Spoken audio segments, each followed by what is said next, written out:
नमस्कार, हमारा नाम है समरीन और आपने देखना शुरू कर दिया है लाइव सिटीज। देखिए, बिहार में इसी साल विधानसभा के चुनाव होने हैं और उससे पहले आप देख रहे हैं कि तमाम पार्टियां काफी एक्टिव हो चुकी हैं, पूरी तरह से सक्रिय हो चुकी हैं। और आप ये भी देख रहे हैं कि नेता प्रतिपक्ष तेजस्वी यादव भी मुस्तैदी के साथ लगे हुए हैं, बैठक पर बैठक भी कर रहे हैं।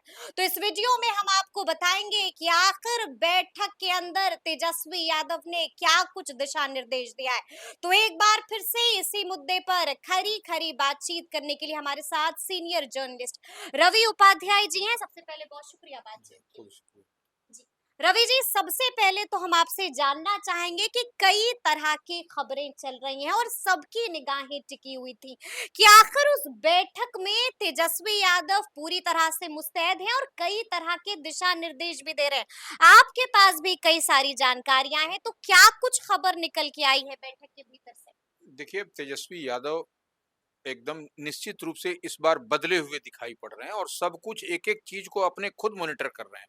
इस बात को तभी लगातार वो पार्टी के प्रदेश कार्यालय जा रहे हैं, आम आवाम से मिल रहे हैं, प्रेस कॉन्फ्रेंस कर रहे हैं, लोगों से भी बात कर रहे हैं, फीडबैक भी ले रहे हैं और क्षेत्र में भी फ़ोन लगा कर के बात कर रहे हैं कि क्या वहाँ की स्थिति है कैंडिडेट की, जो सिटिंग कैंडिडेट हैं। तो इस लिहाज से आप उसको ऐसे समझिए और एक इंटरनल सर्वे भी राष्ट्रीय जनता दल की ओर से कराया जा रहा है। इंटरनल सर्वे कराया जा रहा है। इंटरनल सर्वे जी। कराया जा रहा है, वो इंटरनल सर्वे हो रहा है, उसको हम फ़ेज़ वाइज़ समझेंगे। पहले ऐसे समझिए कि जो सिटिंग एमएलए हैं, जितने भी राष्ट्रीय जनता दल के सिटिंग एमएलए हैं, उन उन सभी सीटों पर इंटरनल सर्वे किया जा रहा है। और ये जो इंटरनल सर्वे है, इस लिहाज को समझिए कि वह वहाँ से क्या फ़ीडबैक मिलता है, तभी वह सिटिंग एमएलए फिर से सिटिंग हो सकेंगे। हम्म। राष्ट्रीय जनता दल के लालटेन छाप पर लड़ते हुए दिखाई पड़ेंगे। यानी कि आप कह रहे हैं कि कईयों पर खतरा मंडरा रहा है। निश्चित रूप से सर्वे टीम एक्टिव हो चुकी है। सर्वे टीम एक्टिव है और जी। हम बता भी देंगे कब वो आपको रिपोर्ट मिलेगा। हम्म। तो ये समझिए कि जो भी सिटिंग एमएलए हैं, उनके लिए यह बड़ी खबर है कि उनके क्षेत्र में सर्वे हो रहा है। लगातार तेजस्वी यादव की टीम जो इंटरनल सर्वे की बात हो रही है और कोई जाना-पहचाना चेहरा नहीं होगा। यह मुगालते में मत रहिएगा कि कोई जाना-पहचाना चेहरा सर्वे करेगा राष्ट्रीय जनता दल और का, उससे गोटी सेट हो जाएगी। उससे कुछ लाभ आप ले सकिएगा। तो बिल्कुल। ये इससे आप इत्तेफ़ाक मत रखिए और वो जो भी चेहरा है जो आपके क्षेत्र में सर्वे कर रहा है, वह बाहर का चेहरा है और वो एक-एक चीज़ का फ़ीडबैक ले रहा है आम आवाम से, पूछ रहा है कैसा आपने काम किया, किस तरीके से काम है, क्या जनता आपके लिए और सभी क्षेत्र का हो रहा है। हम्म। उसमें तेजस्वी यादव के का भी क्षेत्र शामिल है। बिल्कुल, यानी ये कि राघोपुर भी शामिल है। राघोपुर भी जी। शामिल है। ऐसे में यह कोई न सोचे कि तेजस्वी यादव अपना नहीं करा रहे हैं, आपने अन्य लोग जो भाई-भतीजा हैं उनका नहीं, सबका इक्वली सबका हो रहा है, समान रूप से सबका हो रहा है हम्म। और यह जो है वह 15 तारीख को 15 मई को हम्म। इसका परिणाम सर्वे का आ जाएगा तेजस्वी यादव के हाथ में पूरे हम्म। दस्तावेज के साथ। यानी कि आप कह रहे हैं कि सर्वे की पहली रिपोर्ट 15 तारीख को तेजस्वी यादव के हाथ में मिल जाएगी। 15 मई को वह हाँ। रिपोर्ट तेजस्वी यादव के हाथ में मिल जाएगी। उसके ठीक बाद है। आपका आपके राजनीतिक भविष्य का किस्मत का यानी कि तकदीर फैसला उसी दिन होगा। फैसला उसी दिन होगा तेजस्वी यादव क्या चाहते हैं, क्या करते हैं। हम्म। नंबर 1 लेकिन रवि जी, अभी आपने कुछ देर पहले ये भी बताया कि सर्वे जो है वो फेज वाइज हो रहा है।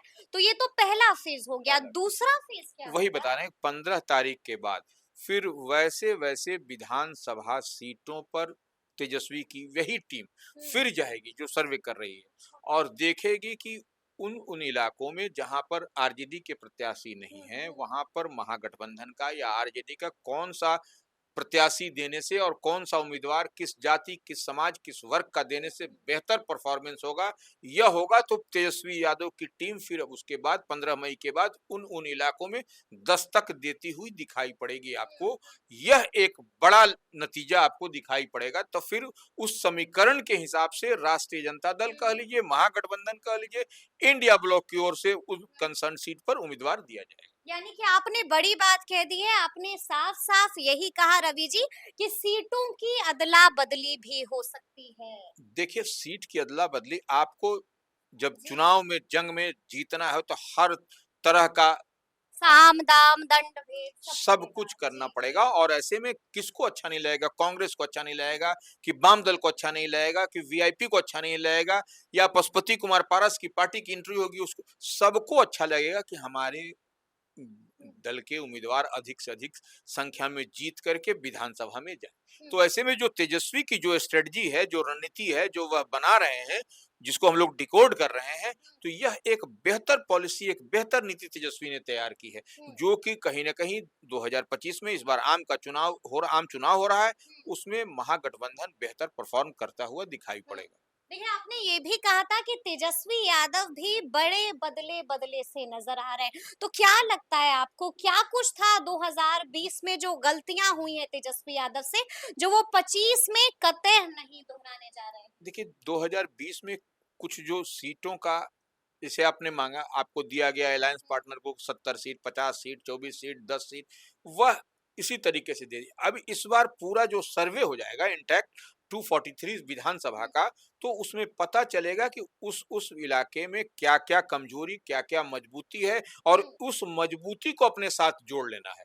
जो कमजोरी है उसको दूर करना है, जो मजबूती है उसको अपने साथ लिख करके मजबूत करके फिर दंगल में, चुनावी दंगल में पार्टी यानी कि 20 वाली गलती नहीं, 25 में कभी नहीं होगी, कतई नहीं होगी। बिल्कुल नहीं करने जा रहे हैं तेजस्वी इस बार। एकदम हम बता तो रहे हैं कि फूंक-फूंक के कदम रख रहे हैं। अगर यदि आप हमारी बात से इत्तेफ़ाक हो हुँ। सकता है ना रखें, लेकिन इतनी बात तय मानिए कि तेजस्वी इस बार कोई चूक नहीं करने जा कोई रहे हैं। चूक नहीं करेंगे, लेकिन आपने ये भी देखा होगा रवि जी कि कांग्रेस भी बिल्कुल अलर्ट हो गई है। आपको क्या लगता है, आपका तजुर्बा क्या कहता है?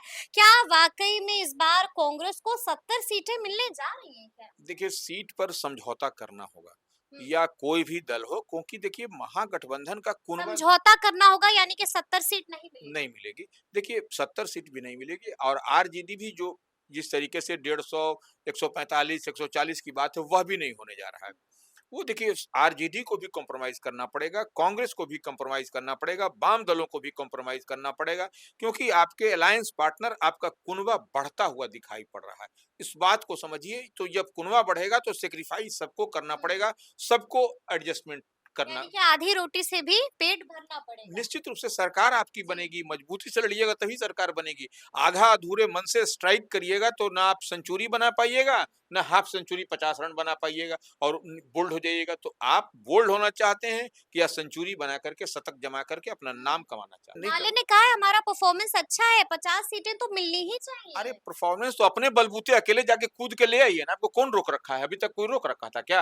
हुँ। इस बार आपको जब महागठबंधन आरजेडी का साथ मिला, कांग्रेस का साथ मिला, तो आपका परफॉर्मेंस बढ़िया हो गया, हुँ। तब आपको परफॉर्मेंस दिखाई पड़ता है, ऐसे आप टाँय-टाँय फिस हो जाते हैं। तो ये सब बात को समझना पड़ेगा, आप पूरी एकजुटता के साथ, पूरी एक सबको पूरा। मुकेश सहनी भी 60 सीटें मांग रहे हैं। हाँ, मुकेश सहनी 60 सीट माँग रहे हैं, क्या माँग रहे हैं, उनको जी। अपना मालूम है कि क्या हम ऐसे डिप्टी सीएम का पद भी चाहिए। देखिए डिप्टी सीएम मिल सकता है, उसमें कहीं कोई दिक्कत नहीं है। हुँ, लेकिन सब कुछ मुकेश सहनी को दे देगा कोई हुँ, आदमी, तब तो फिर तो मुकेश सहनी का क्या स्ट्रेंथ है सबको मालूम है। हुँ, हुँ, आप जो है सो अपना स्ट्रेंथ को भी समझिए, अपने को भी आप झाँक करके देखिए, या कोई भी हो।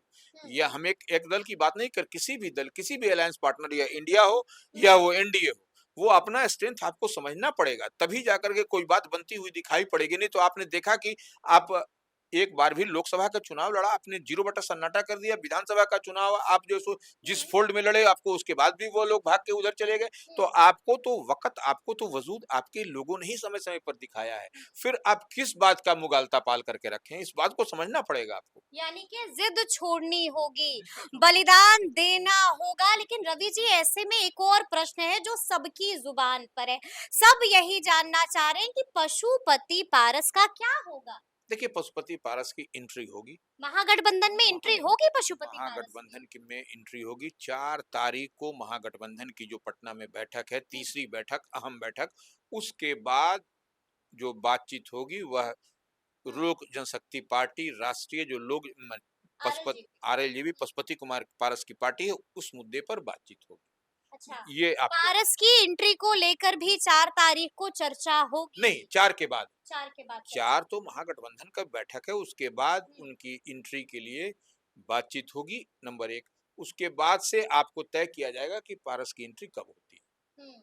यानी कि उसके बाद इसको लेकर के कोई बड़ा ऐलान हो सकता है। और इसी बीच बड़ी खबर एआईएमआईएम से जुड़ी भी आ रही है। क्या है बड़ी खबर? देखिए जो ओवैसी की पार्टी है एआईएमआईएम, उसमें निश्चित रूप से कांग्रेस के पूर्व एमएलए रहे तौसीफ आलम, हम्म, वो ज्वाइन किया है हम्म। उन्होंने। जो अब और ऐसे तो में फिर हंगामा क्यों मच गया है रवि जी? नहीं, देखिए हंगामा तो देखिए वक्त संशोधन विधेयक के बाद हम्म, से ही तमाम तरह की बात अंदर खाने में चल रही है। वह इस बात को समझना पड़ेगा और ओवैसी भी कल आने वाले हैं। तो ऐसे में आप समझिए कि ओवैसी का बिहार दौरा होगा, ओवैसी की पार्टी बड़ी मीटिंग कर रही है, बड़ी तैयारी है, सीमांचल में उनको स्ट्राइक करना है। सीमांचल में निश्चित रूप से 2020 में बेहतर परफॉर्म भी किया था, हालाँकि उनके सभी विधायक फिर चले आए, आरजेडी में शामिल हो गए। तो देखिए मुस्लिम इस बार बहुत चतुराई के साथ, बहुत क्लेवरली वोट करेगा। ये नहीं अपना एक-एक वोट ज़ाया नहीं होने देगा, इसलिए ओवैसी भी इस मुगालते में न रहें कि हम उम्मीदवार खड़ा कर देंगे और आरजेडी को महागठबंधन को झटका लग जाएगा और आरजेडी भी यह मुगालते में न रहे कि ओवैसी की पार्टी लड़ती है तो उसको 0 बटा सन्नाटा होगा, यह भी नहीं होगा। इसलिए एक-एक जो भी जहाँ जिताऊ पहलवान होगा जिस माने वही जीतेगा वहाँ से सीमांचल के इलाके में। हम्म। वही जीतेगा वहां से। तो अब देखना होगा कि नहीं, एक आगे बात आगे और है, जी समाजवादी पार्टी को भी जो है सो सीट देने की बात आ रही है। सॉरी जेएमएम जेएमएम को। जेएमएम को झारखंड मुक्ति मोर्चा को उनको 2 सीट देने की बात आ रही है हाँ चर्चा हाँ। में। अब उनको 2 सीट भी महागठबंधन में बात होगी उनको और हम्म। वह मिलता हुआ दिखाई यानी कि पड़ेगा। इनका एडजस्टमेंट भी तेजस्वी यादव को, लालू यादव को करना हाँ, होगा। करेंगे, वो करते हुए दिखाई पड़ेंगे जी। क्योंकि जेएमएम ने आपको झारखंड में सीट दिया है। हम्म, 6 सीट दिया था, 4 आप जीते हैं झारखंड में, आरजेडी वहाँ से। तो निश्चित रूप से मिलेगा और समाजवादी पार्टी जो मुलायम सिंह स्वर्गीय की पार्टी जो अखिलेश अखिलेश यादव यादव की जी। पार्टी है, उसको उनका नैतिक समर्थन निश्चित रूप से महागठबंधन को, महागठबंधन। आरजेडी को मिलेगा क्योंकि हम्म, वोट का डिवीज़न नहीं।